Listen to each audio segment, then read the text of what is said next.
посвящается Дню древнего города.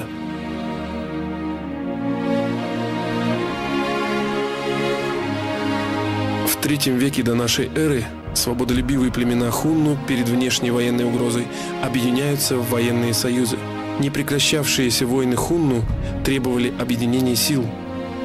Объединенные племена начали создавать центры для обучения воинов, изготовления оружия в массовом порядке и хранения продовольствия. На севере начинают строиться крепости. Один из крупнейших городов был создан на слиянии рек Силинги и Уды. Город-крепость начал создаваться как мощный военно-административный центр с металлургическими и ремесленными мастерскими, где изготавливались вооружения для хуннских отрядов.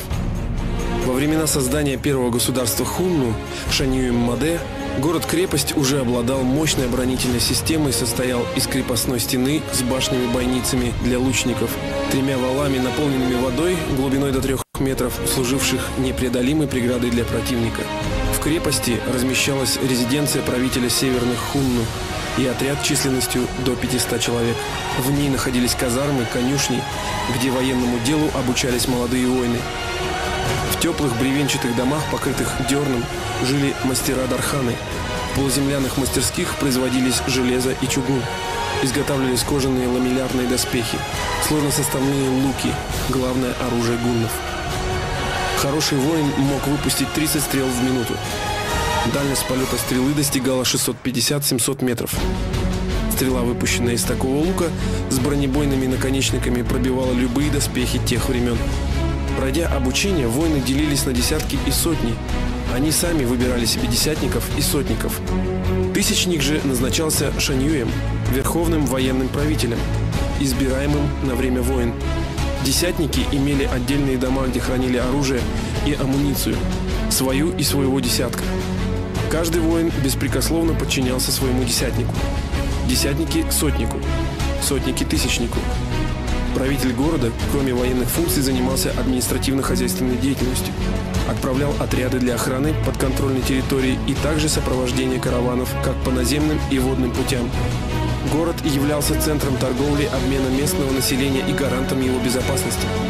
В случае вторжения врага население могло укрыться в крепости, где на время длительной осады находились необходимые запасы продовольствия и воды. Хунны – один из немногих народов, оставивших заметный след в истории Востока и Запада. Немногим кочевым племенам доводилось побеждать организованные войска Древнего Китая и тем более заключать с побежденными договоры мира и родства. Для китайских царств такие договоры были по сути капитуляцией, позволяющей формально сохранить лицо. Хунны громили китайские армии и добивались политического признания хунской державы, равной Китайской империи. До хуннов ни один племенной вождь кочевников не мечтал равняться с китайским императором. Спустя столетия потомки хуннов дошли до Римской империи и хоть и не покорили ее, но сотрясли до самого основания. Когда появились хунны, кем они были, как жили и как исчезли? Но кем же были гунны? Откуда же взялся этот народ и куда исчез? Говорю, что гунны, хунны – это дулаты. Хунны и гунны. Предки гуннов, хунны, были небольшим народом, сложившимся в IV веке до нашей эры на территории Монголии.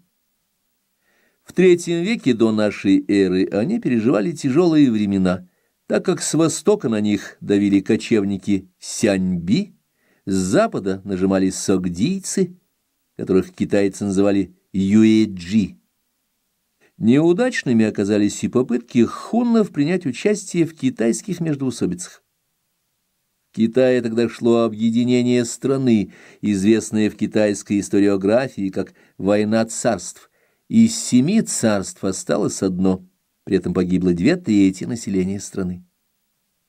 Гунны – демоны, пришедшие с востока и несущие с собой конец света. Кровожадные варвары, рожденные верхом и с луком в руках, потрясшие основы великой, прекрасной и незыблемой Римской империи, чтобы затем просто раствориться во тьме раннего средневековья. Воины и кочевники. Если вы слышали хоть что-то о гуннах, то, скорее всего, ваши представления существуют в каком-то таком контексте, да? Что-то среднее между завоевавшими полмира монголами и мордорскими орками. Кстати, у них был план на тот случай, если они все-таки завоюют Средиземье? Наверное, они просто хотели сбежать из Мордора в более приятные места, что, кстати, довольно типичная история для так называемых варваров эпохи Великого Переселения Народов. Но прежде чем говорить об этом, должен сказать, что представление о гуннах исключительно как о разрушительном зле, пришедшем из волжских степей, как и представление о них как о некой сильной и молодой империи, вроде построенной монголами, неверны. И если мы хотим видеть гуннов такими, значит мы не так уж далеко ушли от христианских монахов V века, считавших гуннов демоническими ордами гогов и магогов. А я напоминаю, что настоящие гоги и магоги выглядят вот так, вообще-то говоря. Так давайте разберемся, какими были гунны на самом деле. Кто они? Кочевой народ хунну или сюнну так достал китайцев эпохи династии Хань своими бесконечными набегами, что тем пришлось пойти на шаг, который в следующий раз придет в голову уже только Дональду Трампу. Они решили отгородиться стеной, вот только в отличие от предсказанного нам Симпсонами американского президента, они эту стену действительно построили. Впрочем, не столько стена, сколько ассимиляция китайской культуры со всеми ее богатствами, крышей и вкусными плюшками и всем прочим сыграли сюнну злую шутку. Примерно половина из них просто-напросто превратилась в тех же самых китайцев, что на самом деле, опять же, довольно частая история для варваров в истории Поднебесной. Другая же половина, то ли решив этого избежать, то ли под воздействием каких-то климатических изменений, двинулась на запад. Точнее, нам представляется очень логичным и удобным считать, что так произошло, что ушла эта часть на запад, в сторону Казахстана веке в III, а лет через 150 веке в V появилась на границах римского мира, переживавшего последние пару веков череду различных кризисов. И появилась она, сгоняя с насиженных мест других варваров, которые, бросившись от гуннов спасаться, протоптали последним дорожку через главное государство западного мира. Затем гунны взяли свое от грабежей цивилизации, чьи дороги и акведуки до сих пор украшают отдельные уголки Европы, ненадолго там построили огромную вроде как империю, после чего постепенно начали растворяться в этом новом мире клубящихся этнических новых образований в безумном европейском котле эпохи. Вот вы послушали, я специально привел отрывки из разных источников, исследовавших, описывавших хунну, гуннов, хунну, вот, разные точки зрения. И это на сегодня общепринятое мнение о происхождении хуннов, об этом загадочном народе, что он из себя представляет, различными авторами, опирающимися на исследования разных ученых, современных, прошлого и так далее. Теперь я приведу вам исторические сведения, точнее, я приведу свой анализ, сравнительный анализ исторических сведений. На основании этого анализа я вам покажу и докажу, что хунну, которые также впоследствии считается, что это прародители гуннов, и объединяют эти понятия в одно понятие, эти народы. Это есть наши казахские аргыны, всем известные в Казахстане среди казахов род аргынов. Таким образом, вы поймете, что хунны — это и есть древние казахи, ныне называющие себя казахами в Казахстане. Правильно это казак произносится. Что хунну — это есть аргыны среди казахов, но ясно, что если это среди казахов аргыны, то они являются сами казахами. Сейчас я вам это приведу исследование, которое я ранее уже опубликовал. Сейчас повторю, частично где-то добавлю. Вот. В общем, послушайте, и вы убедитесь в том, что я вам сейчас говорю. Граница между Россией, Московией и Тартарией в различное время была разной. Но именно на этом месте, на границе, сейчас осталась так называемая Великая Заволжская стена. Ее длина составляет почти 2500 километров, а ширина 70 метров. Если посмотреть на карте, зубцы этого фортификационного сооружения смотрят на восток, доказывая тем самым, что это укрепление построили все-таки в России и Московии, а не в Тартарии. Давайте еще раз посмотрим на эту карту, которая показывает состояние на 1660 год. А теперь давайте... Вот здесь я из канала Сергея Игнатенко привел там отрывок, где он описывает карту Тартарии. И вот на этой карте, я вот специально ее сейчас приведу, вот здесь вот этими желтыми линиями я обозначил стены, фортификационные сооружения, защитные стены, которые строили слева. Это Московия, так скажем, это московское государство. Одно время защиту от, так скажем, Тартарии. Вот. И слева здесь на юго-востоке Евразии это известная китайская, Великая Китайская стена, которую построили китайцы в защиту от хуннов, древних хуннов. Вот это я на одной карте специально так обозначил, чтобы примерно выделить участок территории суши, которую контролировали так называемые обитатели Тартарии, которые сейчас начинают исследовать историки, обнаружив такое ранее никогда не упоминавшееся государственное образование, которое по сути является империей тюрков.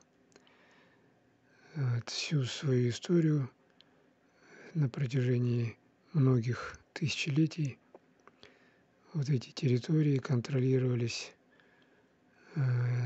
тюрками. Вот. Как сейчас считается тюрками, но далее я вам сейчас в изложении про хуннов объясню, что то, что мы называем сейчас тюрками, это есть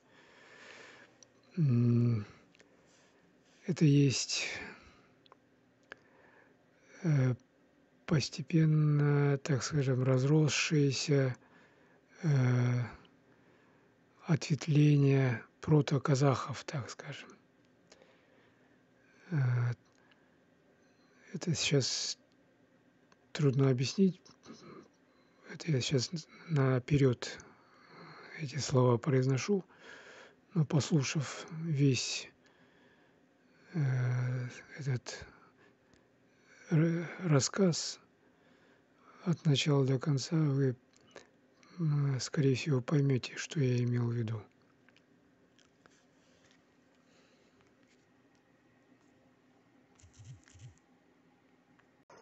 Вот. Сейчас я коснусь такой темы, которая раскроет именно тот факт, что значит, известные всему миру из древности так называемые хунны, о которых часто в китайских, значит, хрониках, рукописях остались древние записи, хунны, это есть наши казахские аргыны. Современный аргын, то, что мы называем, это и есть хунну. Сейчас я это неопровержимо докажу. Специально я на это внимание сейчас уделю. Целый час буду говорить, наверное. Сделаю так, чтобы это не осталось никаких сомнений, что хунну и наши аргын, казахский род, племя, входящее в аргын, который вроде входит, значит, в ортажес казахов, это и есть хунну, о которых говорят китайские хроники. Так, для этого я сейчас вам приведу, значит, на примере сейчас, там есть много других доказательств у меня, но я вот именно наглядно сейчас я прямо приведу пример, значит, два вот таких, значит, книжных источника. Это две книги сейчас обращу внимание. Одна из этих книг это Турсун Журтбай, автор. Значит, двухтомник Дулыга, такой есть у него труд, история тюрков Дулыга, первый и второй том. Вот в первом томе, значит, есть у него, значит, такая глава, посвященная нашему предку. Ну, он пишет там тюркскому предку, но на самом деле это наш казахский предок Безнатамс. У него там написано Ельжауби. Вот если вы там откроете, значит, его книгу. Так, сейчас я вам даже скажу, на какой странице сейчас. Это новая редакция этой книги. Сейчас. Очки одену. Так, 316 страница. 20 раздел Ельжауби. Вот эту книгу вы найдете, Дулыга. Там, значит, приведено, значит, его исследование касаемо Ельжауби. Он опирается на китайские, значит, источники. Вот, это одна книга, на которую буду опираться. И вторая книга – это наш предок Казбек Тавасарулы в книге Туптухьяннан Өзмешин. Вот, на вот этот источник буду опираться. Вот эти две книги я сейчас проведу сравнительный анализ и докажу вам, что это, значит, оба они, и китайцы, и, значит, наш Казбек Тавасарулы пишут об одном и том же человеке. И там вы, значит, поймете, что хунны и аргыны это один и тот же народ. Так, значит, начну я с Турсуна Журтбая, Ельжауби. Вот здесь он начинает свое повествование, значит, с такой ссылки на Баньгу, значит, китайский, ну, историк, там, в общем, летописец, который оставил такие записи на китайском языке, Баньгу. Вот. Значит, называется она Ханнама Жанчи Айнын Өмір баяны. по-казахски я сейчас произношу, потому что книга это на казахском языке. Это, короче, повествование про, значит, ханнама, это книга про ханов, ну, про царей. Жанчи Чианның өмірбаяны. Вот. Здесь начало он пишет.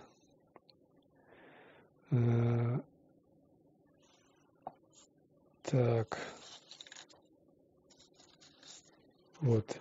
Ну, тут это он приводит отрывок из, значит, очерка вот этого историка китайского о том, что он видел у хуннов, находясь у хуннов. Так, Турсун Жұртбай пишет: шамамен біздің жыл санауымыздан бұрынғы 177 жылы туып, 104 жылы қайтыс болған.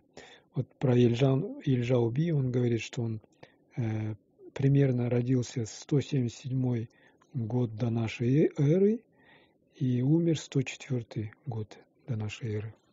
Это примерное предположение.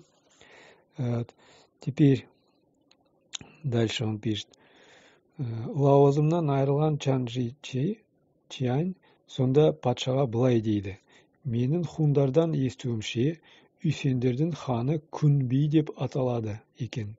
Күнбидің әкесі Нанди Би тегінде Шилиан мен Дунхуан аралығындағы ұлы юзилермен қанаттас отырған кіші мемлекеттің билеушісі екен. Ұлы юзилер Нанди биді өлтіріп, оның жерін тартып алған, халқы жосып, хун еліне барып паналаған. Значит, смысл в том, что он пишет так, что я слышал от хуннов, говорит, значит, что Уйсунов, хан Уйсунов называется Кунби. Кунби, у этого Кунби хана отец Нанди Би. Значит, родился в местности между Шилиан, говорит, как вот здесь, и Дунхуан, по китайские это произношения. Улы юзилермен қанаттас. Улы юзилер деген, это улы жүзілерден деген қанаттас, то есть рядом с улы жузами.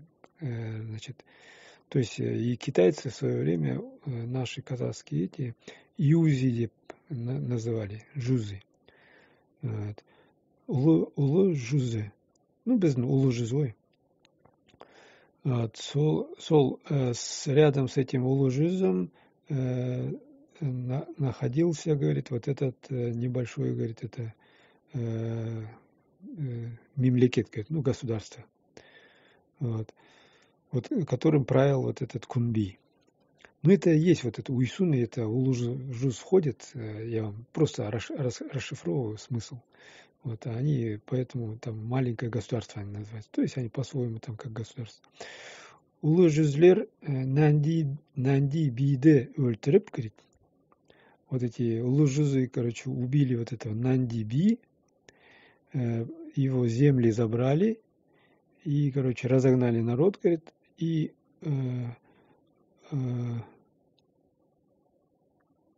вот эти... народ его, короче, разбежался и ушел к хуннам. Хун еліне барып паналаған. В общем, нашел пристанище у хуннов. Вот хунны, мы то, что говорим, про вот эти китайцы, про хунны говорят, вот он описывает вот то, что он знает, как мин, то, что я слышал. Вот теперь дальше. Теперь я более подробно здесь, в этом книге приводится ссылка на его вот эти, на его записи вот этого Жан Чиан өмірбаяны, то есть биография Жан Чиана. Вот.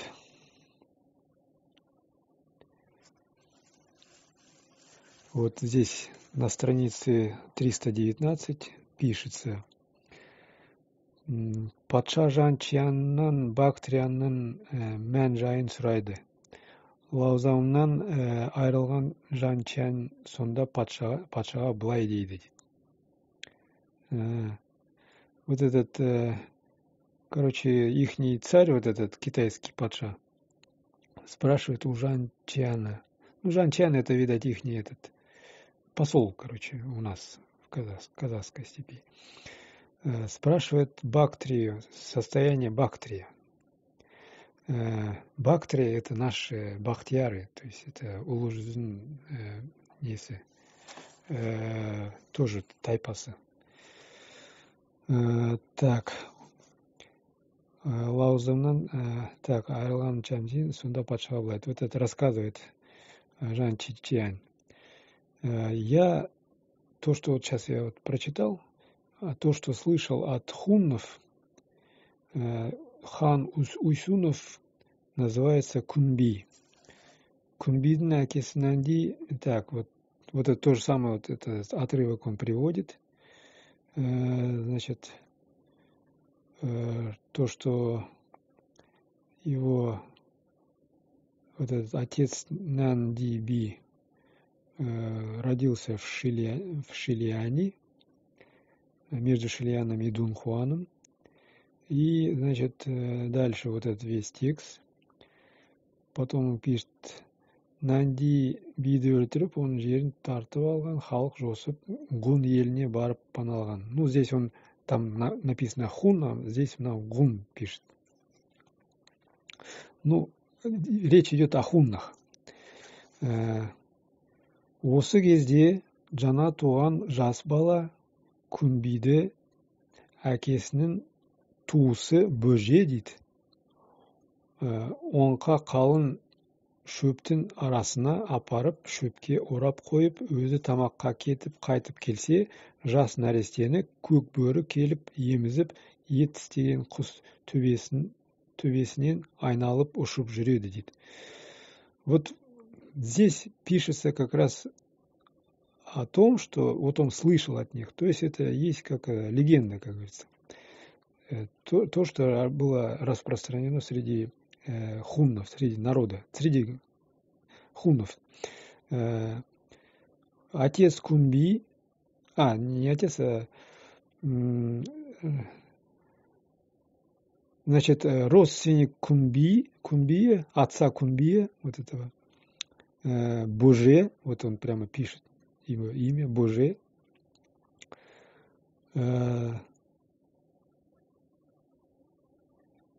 Значит, отнес вот этого маленького, значит, жас бала Кунбия, вот этого ребенка Кунби, то есть Ельсаубия, то есть когда он маленький был, отнес среди травы и, значит, завернул, говорит, сток сена, ну, орапкой шөпке, это в траву завернул, это в сток сена он его спрятал. Сам пошел там за едой, говорит, чтобы принести еду. Потом, когда пришел, вернулся, вот этого маленького нарестена, ребенка, малыша, пришел волк, говорит, волчица, и его, короче, это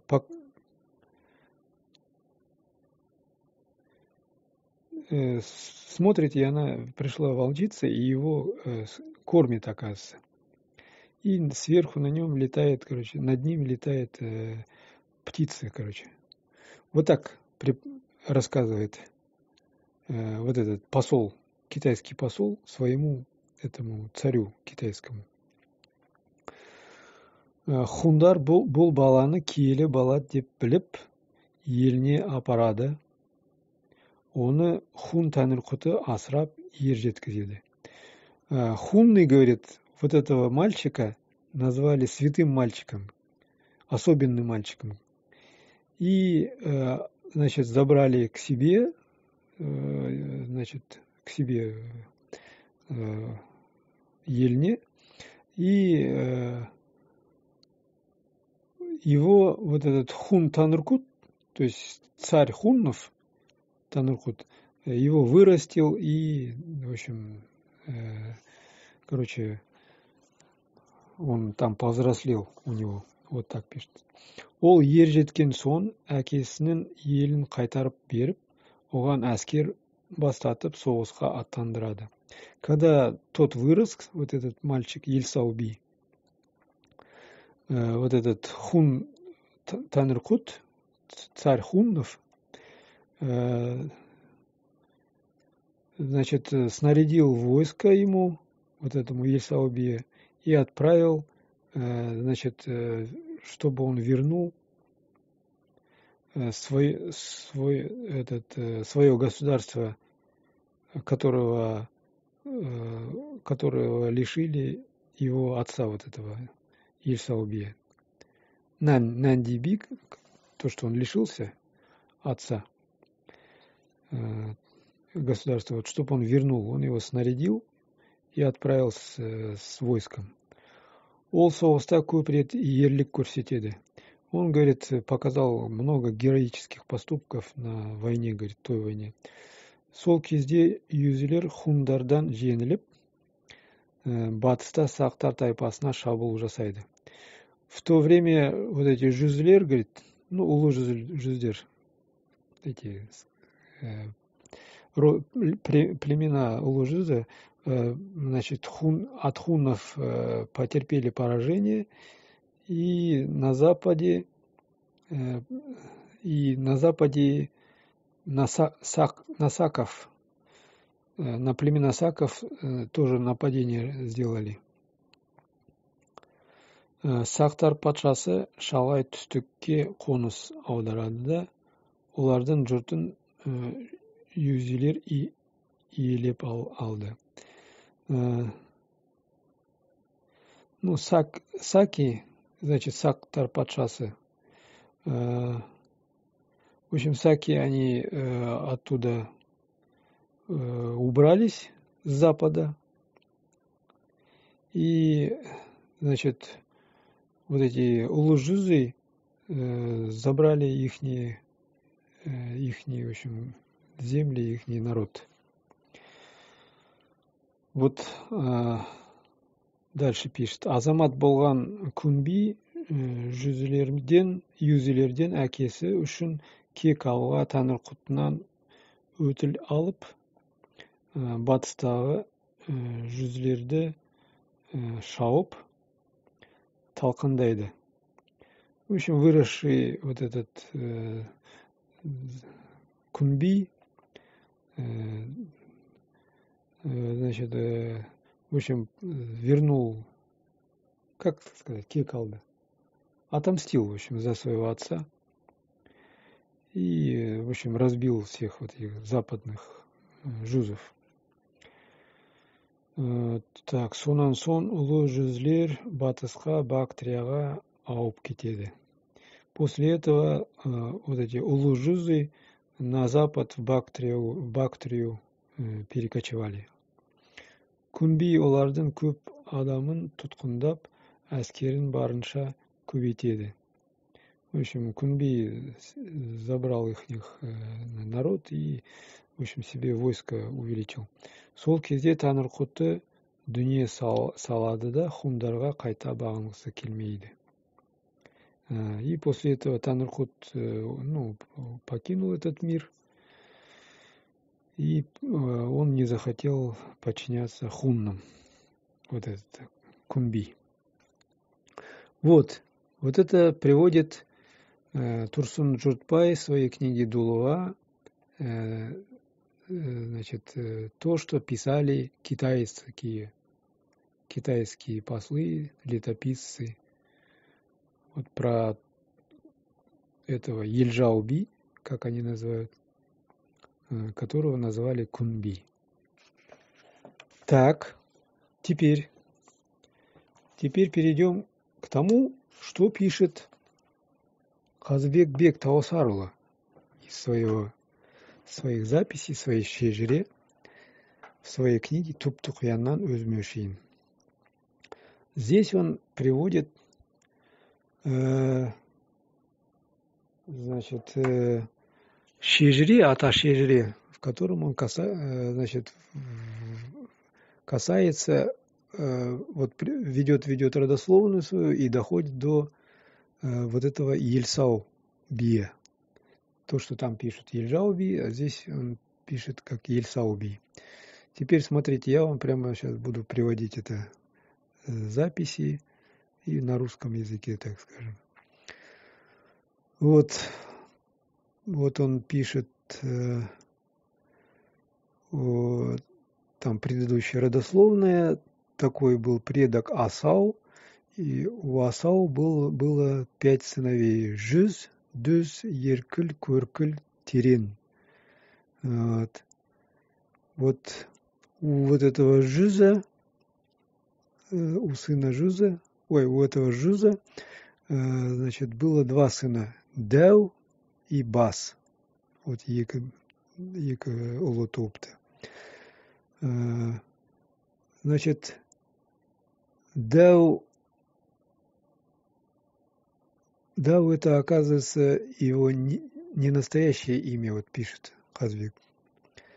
Он просто был большой, говорит, здоровый такой человек, Батыр Тулгалана, богатырского телосложения, поэтому его назвали Дев. Азан был сакрит. А на самом деле его имя было Азан, оказывается. Настоящее имя. Дев это его люди назвали. Ну, его по имени никто не назвал, и его все называли Дев. Теперь я вам скажу, что по старому древнему казахскому языку, уже забыто сегодня, вот Дев, вот это большой, слово большой, также называется Нэн. Вот Нэн это тоже большой по древнеказахскому. Вот Улькен, сейчас это современный казахский язык, вот так используют в основном. И Дев говорят сейчас, тоже Дев говорят. Но Нэн уже сейчас редко говорят. Вот как раз вот Джит Сужахта, там иногда встречается это слово Нэн. Это я для чего говорю? Вот что в той книге Жиртбай Нанди, отец называют вот этого Ельсаубия, Нанди. Вот теперь смотрите, вот здесь Жюздин, Дев и Бас, 2 вот это сына родились. Вот этот про Дев, он говорит, что это его настоящее имя Азан, а на самом деле его все называли Дев.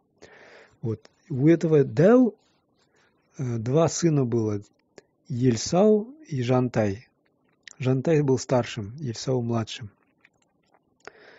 И он пишет, что мұсылман жылдығынан 900 жыл бұрын Шүлен деген жерде дүниеге келіпті дейді. Вот смотрите, по мусульманскому летоисчислению 900 лет раньше, чем вот этот Мухаммед родился, он, оказывается, родился, вот этот Ельсау, в местности Шулен. Вот смотрите, Шулен здесь пишет Хазбек Таусарова пишет Шулен, и китайцы тоже Шилиан пишут. Заметили, да? В местности между Шилиан и Дунхуан. Вот Хазбек пишет Шулен деген жерде. Ну вот по мусульманскому летоисчислению 900 лет до Рождества Мухаммеда, это получается 622, надо, значит, отнять 900, и получится дата рождения вот Ельсауби. Вот на калькуляторе посчитать, это получается где-то 279 или 278. 278 год до нашей эры. Ну, отличается от китайского вот это приведенного на 100 лет, получается разница. Ну, где-то кто-то ошибся там. Вот. Но, в принципе, вот это до то, что там 177-178 в других источниках, год до нашей эры, дата рождения, откуда они взяли, вот это не знаю. Вот. У Казбекбека вот такая дата приведена. Ну, примерно все равно 100 лет плюс-минус, примерно об одном времени идет речь. Вот, поэтому сомнений нет, что это идет речь об одном и том же человеке, жившем в те времена, до нашей эры. Это до Рождества Христова, получается еще. Дальше пишет Казбекбек. Он пишет, он не по китайским источникам Казбек пишет, он пишет по своим казахским нашим источникам, доставшимся ему от предков, которые ввели вот это шежре, кто записи, кто умел писать записанном виде, кто не умел писать, они устно передавали своим поколениям, из поколения в поколение. Вот это он нам в письменном форме написал, и до нас дошло. Так. Ағайын ала болып, дәуді өз туыстары үйсін тұқымының бірі өлтіріпті дейді. Разногласия были среди уйсунов внутри, и его Дауда, говорит, свои же родственники убили, оказывается. Әкесі өлген екі ұл ит көз түтін танымас ғұмыр сүріп, в общем, его дети сиротами остались и очень, в общем, и подверглись гонениям, говорит, от своих родственников. И әкесінің дүбірі болған бөже деген кісі қолында тәрбие алған дейді. Вот родственник отца был такой, бөже, говорит, человек такой. И вот он его вырастил, оказывается. Ну, он их растил, говорит. Теперь, ссылаясь на китайский, здесь он конкретно, китайцы тоже про это. То, что родственник был такой бөже, написали, у Кунби әкесінің туысы. Вот әкесі туысы бөже, говорит, қалың шөптің арасына апарып тығып қойыпты. Вот имя здесь бөже, и тут тоже бөже. Совпадает. Как ни странно, вот, что китайцы не смогли соврать тогда, правильно сказали, произнесли казахское имя бөже. Так. Дальше пишет Казбекбек. Бұл жерде ел арасында не түрлі аңыздың бар екенін айту керек. Здесь надо, говорит, сказать, что среди народа, говорит, есть, в общем, разные всякие сказания, легенды, говорит. Поэтому в этом месте. Одна из них, что Ельсауды, говорит, Ельсауды, нән бөрі емізді деген әңгіме. Что Ельсау, короче, скормила волчица. Большая, нән бөрі, говорит, большая волчица. Вот такое, говорит, есть легенда, пишет. Бұл әңгіме нақ осындай болмағанымен, осыған жуық растығы бар болса керек, дейді. И он пишет, что если не точно так, как вот сейчас говорится, что волчица скормила, но очень близко к этому на самом деле было очень близко к этой легенде. Говорит. И вот он сейчас рассказывает, как на самом деле было, как до него дошло от его предков. До Казбекби. Жетім қалған екі бала. В общем, сироты остались два вот этих сына, вот этого Нанди Дава, Жантай и Ельсау. Жантаю было 7 лет, а Ельсау был бір жарым, 1,5 годика. Боже әкесін өлтірген өз туысқан 2 баланы жерге көлден түгірі тығады. Боже прятал, говорит, этих 2 мальчиков, в общем, в разных местах от родственников, от своих родственников, от тех, кто убили его отца. В общем, отнес подальше от, значит, где людей мало, не живут, у подножия горы, и, значит, прошлогодний бермаяшуп кетвадит, и спрятал в один из прошлогодних стогов сена, сток сена, говорит. Потом Боже приносил туда пищу, говорит. Только ночью приходил и ночью уходил, говорит, чтобы никто не видел. В общем, ночью приходит и под утро уходит, оказывается. И вот так он, когда ходил к ним, в общем, несколько раз там, ходил вот так, их прикармливал, этих маленьких. И в один день приходит, и вот этот 7-летний Жантай, он один, оказывается, остался. 7-летний Жантай остался один, и вот этот Жантай ему рассказал, вот этому Божию, вот это Ельсава, волк, говорит, забрал, говорит. Волк забрал, говорит, Ельсауда. И оказывается, говорит, все сидит. Оказывается, было вот так. Вот этих 2 детей, сыновей Дава, вот эти враги искали везде, ходили, как сказать, розыску объявили там, везде шарились, во всех местах, короче, горной местности, и там, и сям, в общем. И в одном из, значит, в одной из гор, ущелий, наткнулись на пещеру, в которой, нору или там пещеру, да, скорее всего, где нашли 2 этих детенышей барса. Это же горные, Алатау, там водятся барсы у нас. Вот, наткнулись на, значит, пещеру, где были 2 детеныша барса. Вот, барсенка.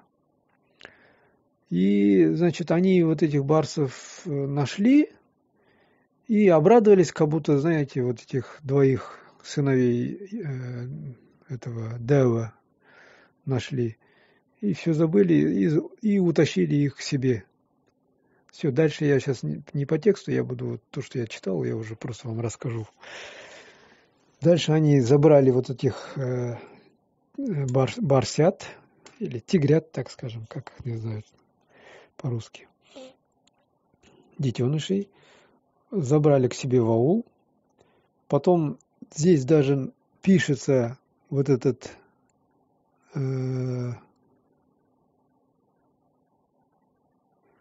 кто конкретно, вот видите, вот это Дава, который среди тех, кто убивал Дава, убийц, был такой Курки деген,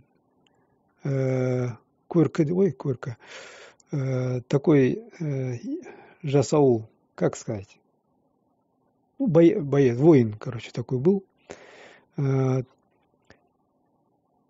И он к себе вот это забрал этих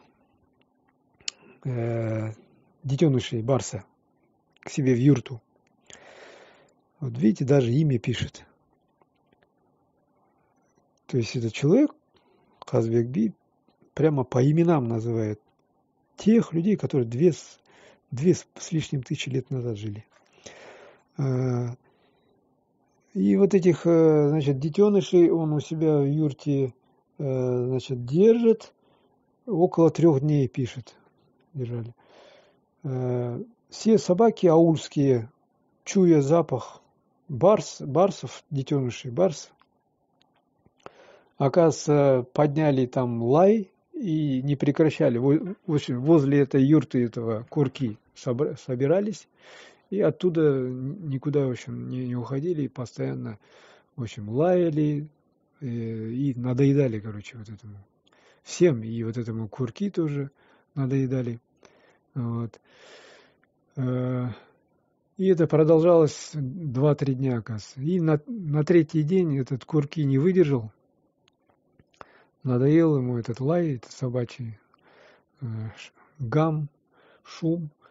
И он выбросил этих детенышей из юрты, короче, на землю. Вот. Выкинул их. И эти собаки, оказывается, их разорвали, этих детенышей. Тем временем, оказывается, вот так было тем временем, вот этих детенышей, когда украли, ихняя мать, барс, как называется по-русски, в общем, самка барса, по-казахски таутан называется, самка барса. Значит, она пришла, когда к себе в пещеру, видит, детенышей нет, она по следу вот тех, кто утащил, пошла и смотрела за этим, за аулом, где ее детеныши были. Вот она все это время рядом находилась, оказывается.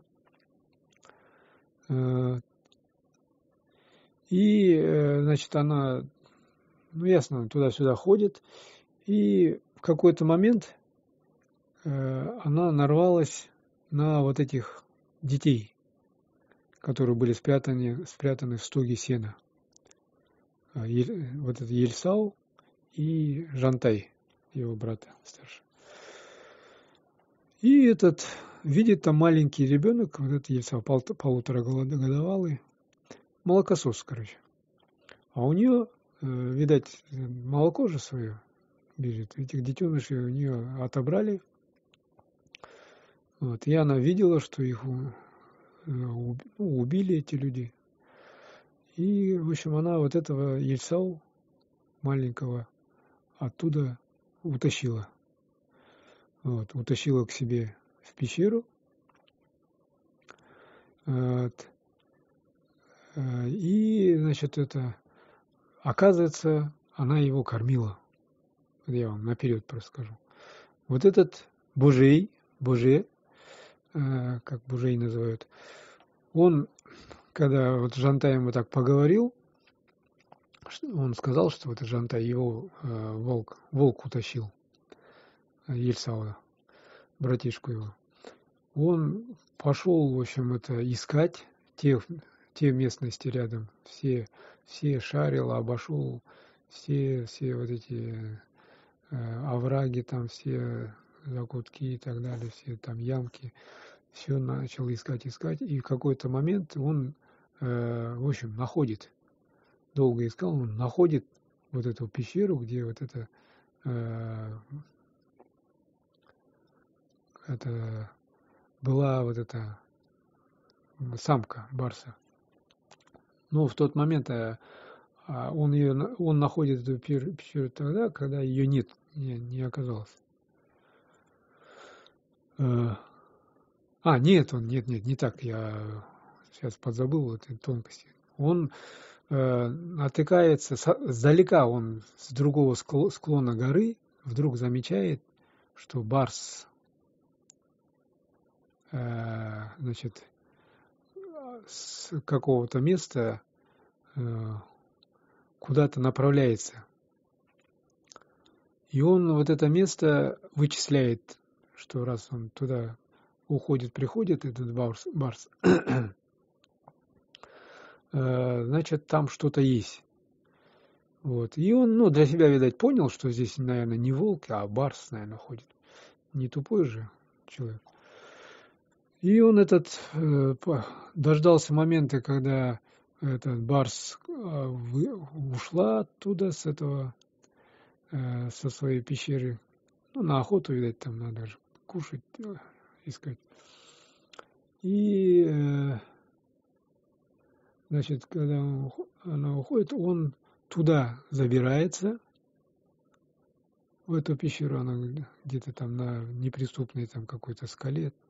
В общем, он до туда добирается и залазит туда, смотрит, а там вот этот Ельсау, ребенок, он спит, оказывается. Он живой, лежит, и вот он его потрогал, живот, и нормальный, полный, говорит, животик. То есть он не голодный, он спит, напившись молока, он спит. Вот, представляете, вот такая из жизни картина.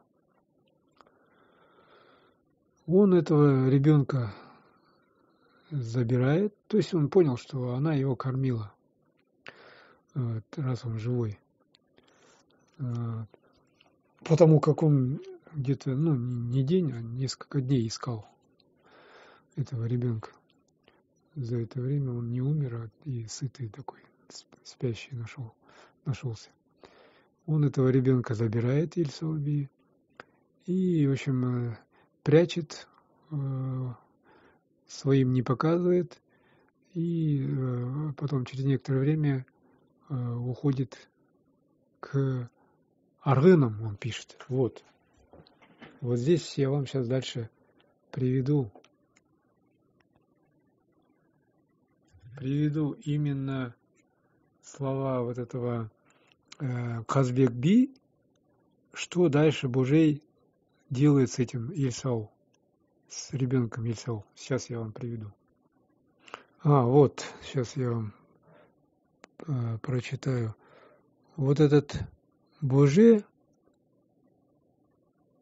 когда забирал Ильсау, ребенка с этого пещеры, он сначала думал, может там оставить, она кормит, вот эта самка барса. Потом подумал, нет, қой, ол сізді 5 күн емізді, енді Дәудің ұлын аң қылып жіберермін деп алып қайтады. Он говорит, и так 5 дней, говорит, она его кормила, 5 дней он ее искал, он этого мальчика искал, но теперь, если дальше будет, он вообще зверем станет, говорит, этот ребенок станет зверенышем, қой, лучше я его заберу, говорит. И он забрал его. Вот дальше он говорит, Казбек-бек, я вот эту легенду, говорит, не могу сказать, что это неправда, что это ложь. Потому что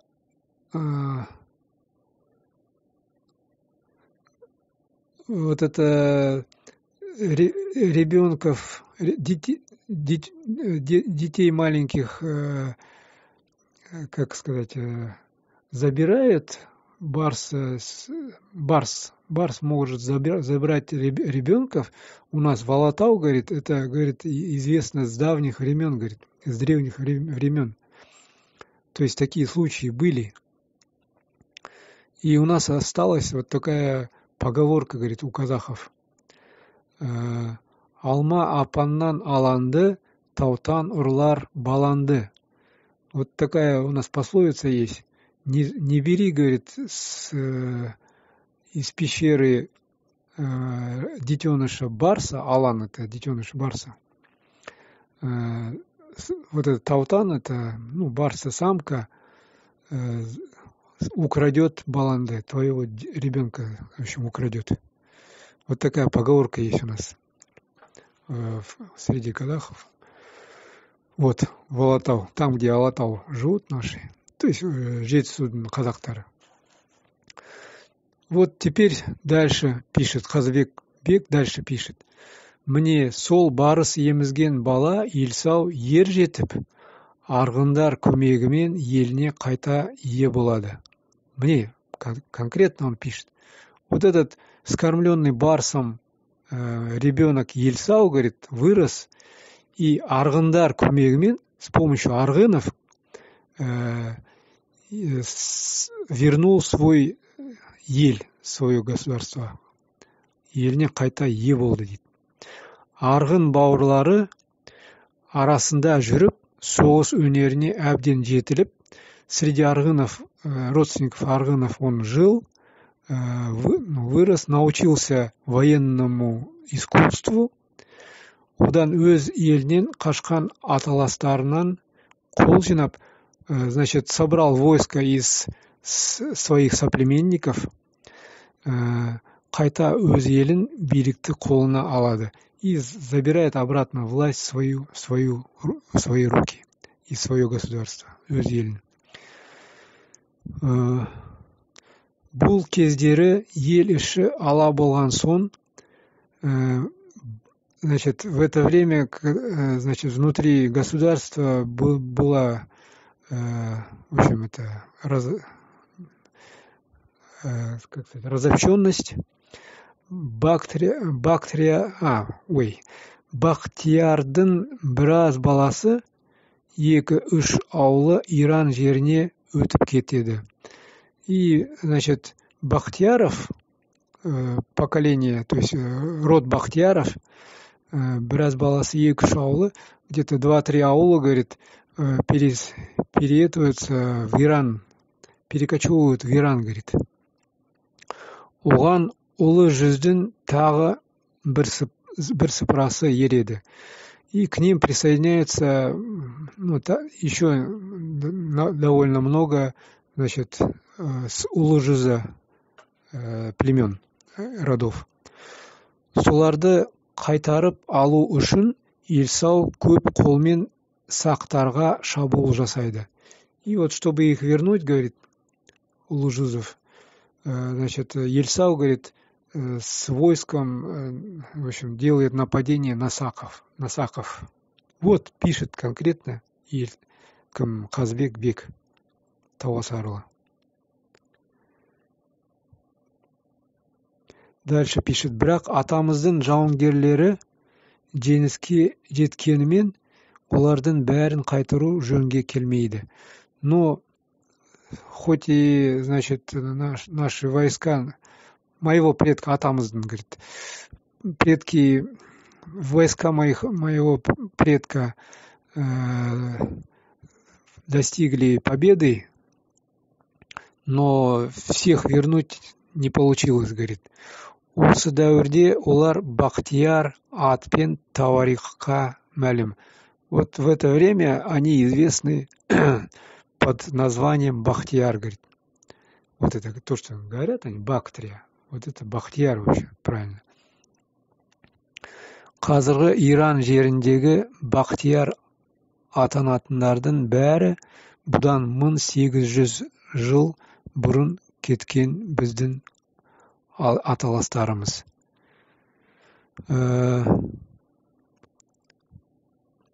Значит, все, кто вот сейчас в современном Иране, которые называются Бактрии, Бахтияры, вот он говорит, это все наши родственники, которые 1800 лет назад от его времени, когда живет Қазбек бек Тауасарлы, 1800 лет назад они туда, в общем, перекочевали. А он жил в 1700-х и умер в 1776, да, кажется, году. Ага.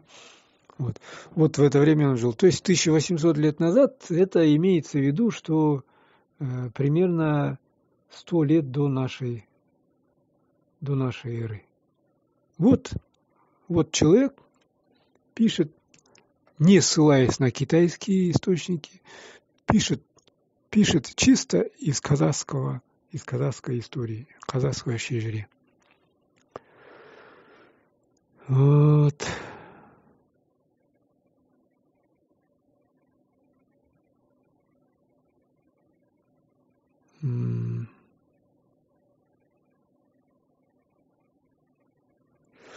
Вот я вам привел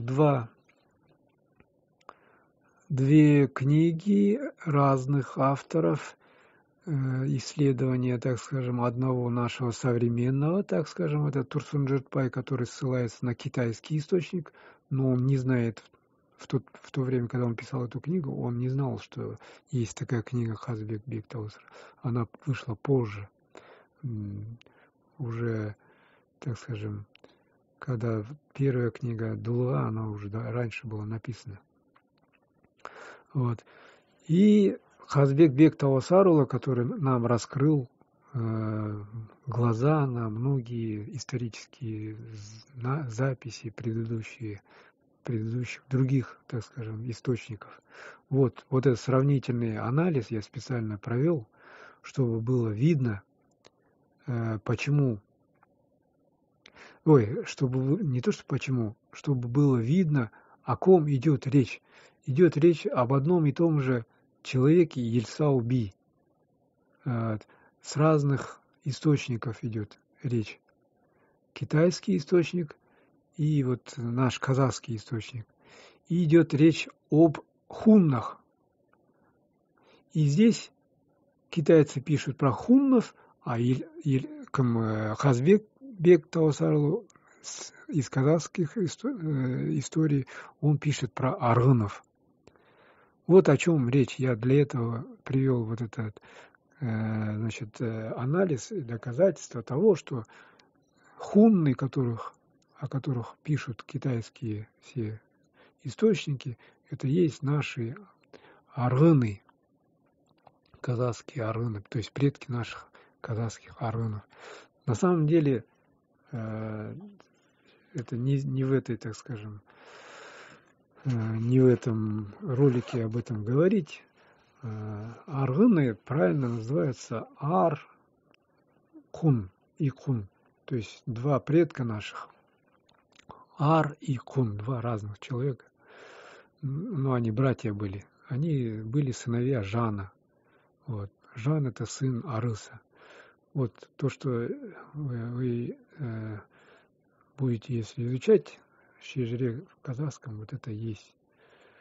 6 сыновей Арыса, это есть вот Алты-Алаш, говорят же, казахи, Алты-Алаш баласы.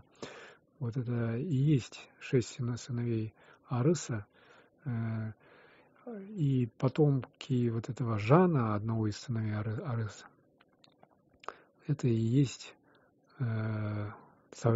современные аргыны, это потомки этих двух великих людей. Вот. Вот так я вот хотел об этом рассказать. Не могу я быстро говорить, потому как если быстро сказать, это все равно, что ничего не сказать. Там столько недосказанных, когда возникают моментов, слов, да. Если что-то не скажешь, вот, обязательно что-нибудь начнут ковыряться, да, и, как говорится, из-под ногтей там грязь искать. Чтобы вот этого не было, лишних разговоров, там, сомнений там, и так далее. Вот я специально вот это подробно все рассказал, все разжевал фактически, чтобы не было сомнений, что то, о чем я сейчас здесь говорю, что это какая-то ерунда, какой-то придуманный кем-то. Ничего не придумано. Это настоящий просто сравнительный анализ вот, разных источников, разных трудов и определение, что результатом этого анализа является идентификация названий или понятий, так скажем. Вот одни говорят про хуннов, вот, а мы знаем, мы, казахи, знаем, что когда говорят про хуннов, это и есть аргыны наши. Аргыны. Точно так же, когда говорят про гуннов, вот здесь европейских, это тоже самые наши аргыны. Вот. Ну, к нему доказательство, что гунны это аргыны, это надо еще потрудиться. Вот здесь в китайской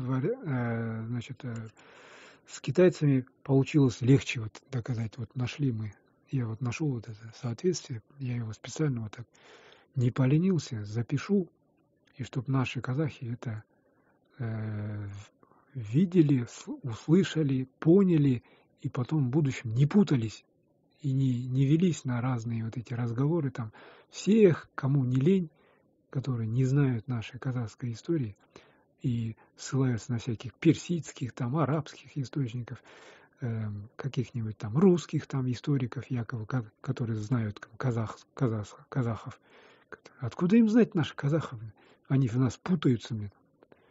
У нас столько родов, столько названий. Они всех под одну гребенку, для них все татары нахрен. Или монголы там придумали специально термин. Поэтому вы все, кому попало, не верьте. Верьте только нашим собственным казахским, то, что касается казахской истории, верьте только казахскому источнику. И никому попало, да, не верьте тем, которые не знают вот этих источников, на которые я ссылаюсь. Особенно вот этого Казбекбек Таласарова, Туптыхяннан Өзмешин, Ата Шежире. Если кто-то этот не знает, да, вот этого источника, все под сомнение дальше его слова по поводу того, что он знает там историю, там казахскую, еще там что-то, ставьте под сомнение это. Вот это индикатор, прям можно сказать. Вот на данном этапе такого значительного, фундаментального больше источника, кроме как вот этого, нету, который ставит, как говорится, на место все вот эти сомнения, пошатнувшиеся, так скажем, это понимание исторических фактов. Вот с помощью вот этого источника нашего мы можем и сможем, я думаю, надо еще поработать на это, в этом направлении. Мы сможем восстановить много чего из мировой истории, запутавшейся под пылью веков, там все растерялось, потерялось, перепуталось, там названия, там слова, языки поменялись, народы изменились, понимаете? Просто даже чисто внешне столько всех изменений произошло, что люди так изменились, что родные друг на друга не похожи.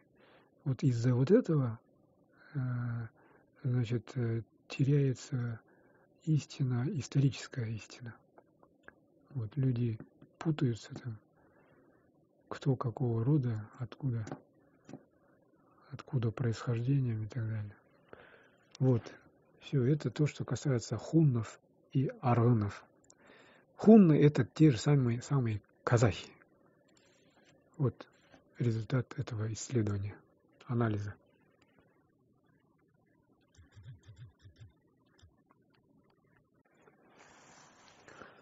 Еще дальше скажу. Вот этот Ельсау-Би, вот, он и есть предок всех тюркских каганов, всех тюркских империй. Вот. То, что тюрки произошли от Коктюрки, вот это легенды, вот это от него как раз и идут легенды о том, что тюрки — это небесные волки.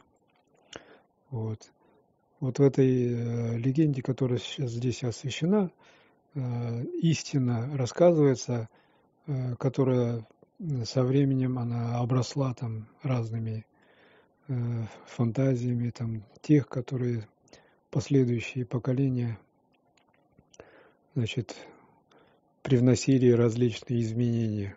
На самом деле был барс, то есть скормленный барсом наш предок был. Вот. Потомки вот этого Ельсау-Бия, они и есть все вот эти тюркские каганы. Естем Каган, Бумын Каган, Бельгей Каган, это все его последующие потомки, которые там в VI-VII веке жили. Но их предок жил как раз вот примерно в 200-х годах до нашей эры. Вот это я просто как наперед еще, так скажем, говорю нашим, чтоб знали.